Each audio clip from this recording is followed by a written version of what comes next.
Hello, this is Chuck Salvo with Ovadio, and today we're going to be talking about Azure Data Estate. For those of you that are struggling to understand how to get the most out of Azure and Power BI and big data and little data and all the data in between, how can you use the tools to help make the most of that? So what we're going to cover today is Azure Data Factory, also known as ADF. We're going to cover Azure SQL, as well as Azure Analysis Services, Azure Data Lake, Azure Databricks, and Azure Synapse Analytics. So really the goal here is to give you an overview of what they do and kind of show you what a solution will look like. So the first thing I want to go over is this is a case study on San Francisco Municipal Transportation Agency, the SFMTA. And what they've done here is they're using all these different pieces inside of Microsoft's Azure Data Estate to solve their problems from a business intelligence perspective. So you can see on the left-hand side, you basically have the REST-based endpoints, right? And they're bringing this data in. They're using Azure API management. They're using event hubs. And they're bringing it into this data lake. And then they're processing it both with Azure Synapse Analytics. You'll see there the Azure Data Factory pipelines and Azure Databricks. And from that, putting those processed data into Oracle, Azure SQL, and Azure Synapse pools to be consumed by Power BI, right? So it's a great solution. And you can see here they're dealing with a massive amount of data. And they're handling the community's daily rows plus data from every taxi, bus, and parking meter in the city, right? So this is just an example of a solution. Bring in all this data using the tools to get the data in a spot where you can derive intelligence from it using Power BI. So this right here is Microsoft's Azure Modern Data Warehouse for small and medium business. We're going to cover a lot of the pieces of this. But again, when you look at it, it's always kind of a left to right journey. The left-hand side is always your sources, which these days can be anything, right? Non-structured. They can be documents, they can be images, they can be dynamics, it can be streams of logs, it can be relational databases, your semi-structured JSON, text, XML, so on and so forth. And the goal here is to basically ingest, right? Load and ingest, store it, process and manipulate it, collaborate and consume it, and then lastly, consume on this side, right? So you might be making gyrations of data and still putting them into another application. You might be making changes to data and merging data and doing all sorts of different things with data. Hence the reason why we have so many of these different tools. And that's our goal today, is to give you a better understanding of what these tools are, what they can do, and get an idea of the cost. We're not going to get too in-depth with anything, but really we're going to go through them all. So let's start with Azure Data Factory. So what is it? ADF is an enterprise class extract, load, and transform tool. It is the grandchild of SSIS. So if you did SQL Server Integration Services before, you can actually run those SSIS packages inside of ADF, right? So again, use cases. What can I do with this? I can load data from different sources. I can load data into SQL Server, right? These are just a couple of use cases. So let's go over it, and when we're done, we're going to talk about what it costs, because there's two different costs in there. There's debugging and when you're running it. All right, so let's go into Azure Data Factory. So again, over here, I've got my entire Azure Data Estate, Modern Data Estate, bunch of different services, right, in this resource group. If I go into ADF over here, you'll see you basically have a couple of things. You've got the home, which is nice, which leads you into author, monitor, and manage. Authoring is where you create your pipelines and data flows and data sets. We're not going to go too in depth with it, but the idea here is when I create a pipeline, this is something that I run. Right, and I can create triggers to run this pipeline, right? Trigger now, I can create a trigger to run it every couple hours, right? So that's kind of your scheduling piece. And the goal behind it is to do what you need to do to move data. The basic one is copy data. If I click on copy data, I have a source over here. I can go select a data set. If I select new over here, here's all the data sets that it understands by default, right? Because it needs to understand what the data is. It needs to understand schema. It needs to understand the rules of how to interpret the data. So you've got all these different adapters in here, right? Lots and lots of adapters, data sets, Dynamics, Dynamics AX, Dynamics CRM, FTP, all these different ones, right? So not to go through all of them. And then I can basically sync the data. So I would go in here and say, right, where am I going to sync this to? You'll see my choice is a little bit more limited, but they're more traditional storage items, right? So I can put it into Snowflake. I can push it out to an SFTP. I can call a REST-based endpoint. I can put it into Azure Databricks Data Lake and Data Lake Gen 1 and Gen 2. Right? So the goal here, again, is to take data, bring it from wherever its source is, and put it into a spot where you can start working with it. Now, what's great about these pipelines is there are other pieces. So I can go in here, and after I ran my copy data, I can go call an Azure function. I can go call a notebook, right, out of Databricks. So I can stick that over here and drag this over here and say, you know what, I want to run this notebook. So if I go into settings, right, I can go in here and I can start setting up what that notebook's going to be. Right, so if I go into Databricks, I can go, again, link another service. If I click new over here, you'll see I can say, okay, here's my subscription, here's my workspace, right? And you can see it's already picked up what my workspace is. So again, easy integration with all these different tools and technologies make this data estate work really good together. So I don't want to get too more in depth with the Azure Data Factory. Again, you can go in here and monitor it. You can look at your runs, what's been going on, your pipeline runs, your trigger runs, so on and so forth. But let's keep going down the Azure data state. So next up, Azure SQL. Azure SQL is an enterprise class RDBMS, relational database management system. Great use cases using SQL for applications, kind of the traditional place where SQL's grown up, right? People started with Access, moved themselves into SQL Server, bigger and bigger databases. Another use for SQL is data intelligence, right? So sometimes you'll be sitting there and saying, all right, well, I can query the database right off the application. That's not the best use of things. You want to make a copy of that data, and generally you want to put it into some sort of data warehousing where you'll maybe bring in other pieces of data. So let's look at Azure SQL. So back over here. So here it is. There's not much to it in the Azure space, right? So you can basically look at it and you can see, compute utilization, app CPU build, so on and so forth. Kind of some monitoring. I've actually got it dialed in over here into SQL Management Studio, and you'll see here's my database. I've got this demo table in here. Then it's, it works just like SQL. I can go insert some rows, and I can make a query against it. Great. You can see it's just SQL, right? So this is a great option for you if you have SQL on-premise and you want to move it to the cloud. You can move your SQL Server into Azure SQL. And there's a bunch of different offerings on this, and this is where the price comes in. So you can see here there's a link to how much does it cost as a pricing calculator.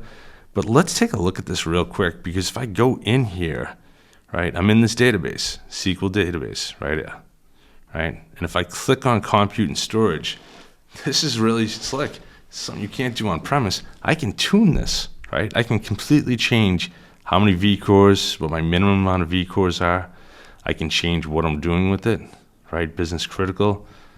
I can scale things out, right? I can make a database zone redundant. I can make my backup local, zone, or geo, right? Even read scale out can be enabled. So the whole idea behind this is you have the ability to scale out your SQL Server because it's completely in the cloud. It gives you so much more capabilities. And best part about it is as you make your changes, you can see your costs will change. So you get a better understanding of how storage, right, compute, all these things can affect you.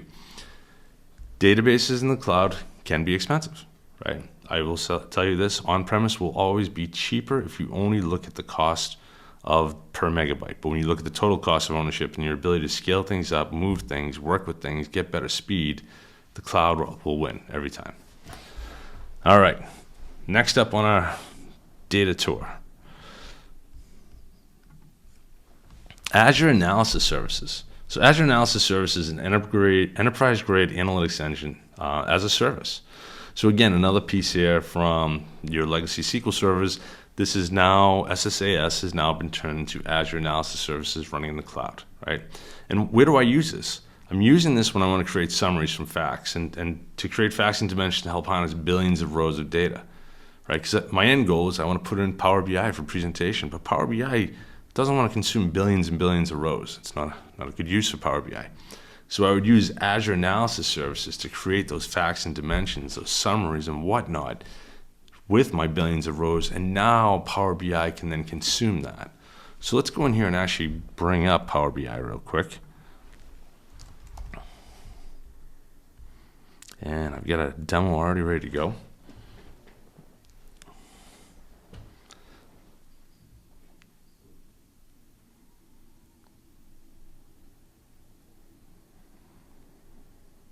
Come on, Power BI. We know you can do this. Power BI is probably one of my favorite data intelligence tools out there. It's something that we as an organization spend a lot of time creating solutions for our customers, because this is where where the rubber meets the road. This is where the presentation is of this data. So what you see over here is I've got this connected over into Azure Analysis Services. All right, let's get rid of this visual. So the whole goal here is, let's just go in here and bring in a date. Just bring in date over here. I'm going to make this a slicer, right? And now I can go in here and basically make changes. And what's going to happen is this should be affecting. Oh, my model's probably not set up.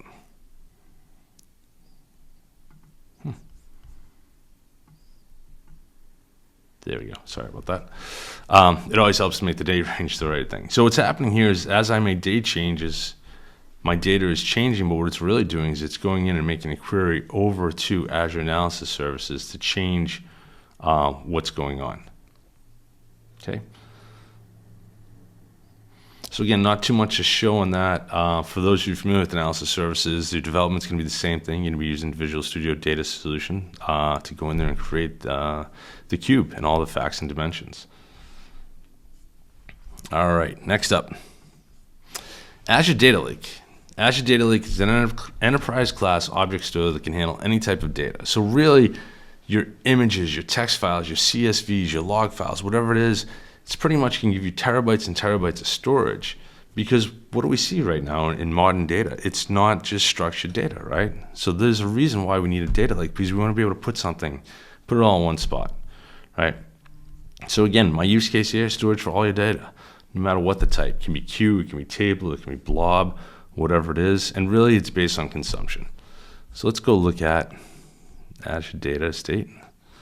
Oh, actually, you know what? I'm sorry. One thing I wanted to show you. On the analysis services piece, the biggest thing here is the pricing tier. So what you'll see here is you can go in and basically pick a different tier that's going to give you more and more performance. Again, another reason why you want to put this stuff inside the cloud. You don't have the ability to scale it up and down this like you do on premise. So I can go in here and run this all the way up to 400 gigs of cache, 1,280 processing units, dedicated services with an SSL cert for $24,000 a month, giving me maximum performance. Or I can do my development on this D1 instance, right? So again, going and scaling things up and down, another huge part of the cloud. All right, so sorry about that. Let's get back to Azure Data Lake. So you'll see over here, if I go in my overview, information about this, my blob service, my file service, queue service, table service, what's going on, what security is enabled, what networking is enabled. Big thing here is if I go into the storage browser, this kind of gives you a better view of what's going on with this. So I can create blob containers, I can create file shares, I can create queues, I can even create tables, right? Just simple table storage, similar to what you get inside of SQL. Performance is not as good, but again, I just need a place to store data. I'm not using this for transactions. I'm not using this to power applications. I'm using this as a place to store. Right, so that's the biggest thing that you're going to see when we're talking about Azure Azure Storage, Azure Data Lake. It's the ability to put all that data in basically a lake, one spot that takes everything. All right, moving on our tour. Next up, Azure Databricks. Azure Databricks is an enterprise-ready Spark implementation. So what is Spark? Spark is the ability to create clusters that will go and process scripts. So you'll see here, use case, leverage Python scripts to perform machine learning. And how much it costs? Again, all consumption based. So let's get into Databricks over here. So if I go over here and I look at a couple things, you have workspaces. So you'll see here I have users. Oops. What is my user? Over here, right? And in this user, in my workspace, I have notebooks. So if I click on this, this is going to open the notebook. So notebooks are basically either Python or R, and what they allow you to do is you can go in here and you write these scripts. You can leverage these different libraries, right? So we've got MLflow, we've got Panda in there. Panda is a way to store data in a data frame, which allows the cluster of Spark computers to consume it. So we'll come back to this in a second, but back over here, if we look at our data, at our compute, and this is the cool part. If I click on this over here, this is my cluster. If I click on edit over here, I can go in here and I can figure out how big of a cluster do I want, right? I have huge amount of options. I can get clusters with 384 gigabytes of memory and 96 cores, right? That's just one of the nodes. And I can set up how many workers, what my driver is. And then over here, what Databricks runtime version. This is very key because you've got standard runtimes and machine learning, right? And you can also do GPUs. So a bunch of different options there. But the whole idea behind the Databricks is really, again, once you've set up the cluster, to run your notebooks. So let's go back over here to our workspace, to our demo. So what happens is you have basically cells. So you go, and if I spin up that cluster over there, I'm not going to do it just because it takes some time. It allows me to then go in and run these different cells. The reason why you do it this way is because when you do certain cells, for instance over here, Cal Housing, fetch the California housing, that's going to go bring down that data set and load it into the Spark cluster. So at that point now I can do my training, right? Getting into information, trying to teach it, right? Some machine learning about the data set. So again, because we have the scaling clustering ability to, bring in terabytes of data and then process transactions across that, that's where Databricks really comes into play, because this is really a front end into the Spark cluster, right? It's doing a lot of giving you a studio, it's giving you all the tools, the ability to manage it, all these different things. So again, this is primarily, when we're looking at this is a lot of machine learning stuff, right? And that's the reason why you're doing this. When we're talking about, predictive analytics, it's machine learning, and generally using things like ML flow, right? So it's a machine language tool. All right, next up, Azure Synapse Analytics. This is the last piece of the puzzle here. Azure Synapse Analytics is a limitless analytics service that brings together data integration, enterprise data warehousing, and big data analytics. Right? What are your use cases? It's your data scientist's best friend. If your organization is delving into data science, Azure Synapse Analytics is really an outstanding tool. And we'll go through it in a second. Another great use, data warehousing. All right, what's our goal here? With Azure Synapse Analytics, let's jump into it so you can see more about what you're getting. So when you look at Synapse, first thing I want to start here is the monitoring, right? So when you look at it, you have these things called SQL pools. So let's understand a little bit about Synapse Analytics history. Azure Synapse Analytics was a data warehousing tool that they purchased a couple of years back. It now is cloud enabled, and with that, you have some pretty amazing capabilities. So data warehousing with Synapse basically presents itself as SQL, right? It's basically SQL driven, but the great part about it is you can go multi-node, you can shard data, you can scale data up into terabytes and terabytes inside of a relational database, right? So again, this is a enterprise data warehousing tool. If you have lots of reporting going on, you can use a dedicated SQL pool to store the data that you've already used, that's been transformed, and store it in there. But stepping back, let's go back to the home page. When you look at it, right, we have ingest, explore, and analyze, and visualize. What's great about this is it's an end-to-end tool. I can go in here and I can basically create data, right? I can go in here and add in, my different data sets. I can go in here and develop solutions. So I can go in here and run SQL scripts and KQL scripts and notebooks, right? We saw those earlier. We can run data flows, right? I can come over here and integrate, right? And you'll see over here, pipeline copy data tool, right? This is really ADF. So when you look at this piece, what you're dealing with here is this is really leveraging Azure Data Factory, right? So if I create a new pipeline, right, looks just like ADF does, right? So when I go over here and I click on author, right, and then I come over here, a lot of the same stuff, right? A couple of additions you'll see here in Synapse. I can run notebooks on top of Synapse, Azure Data Functions, Databricks capability, all right there. right? So I can do my copy, I can build my ETLs inside of Synapse. I don't have to go into ADF as a different solution. I can also take ADF and import it back into Synapse. So if you're a customer that's already leveraging Azure Data Factory, you can easily bring those scripts into Azure Synapse, and therefore you've got one studio to do everything. And again, that's the power of this, right? It's the ability to create a studio where the data scientist, the data intelligence developer has everything in a single spot, right? So again, over here on the data side, if I click over here, I can bring in SQL databases, lake databases. This is new. I can develop. Again, if I go over here and create a SQL script, I can connect to the built-in one, right? Or I can go in here and I can connect to a notebook, right?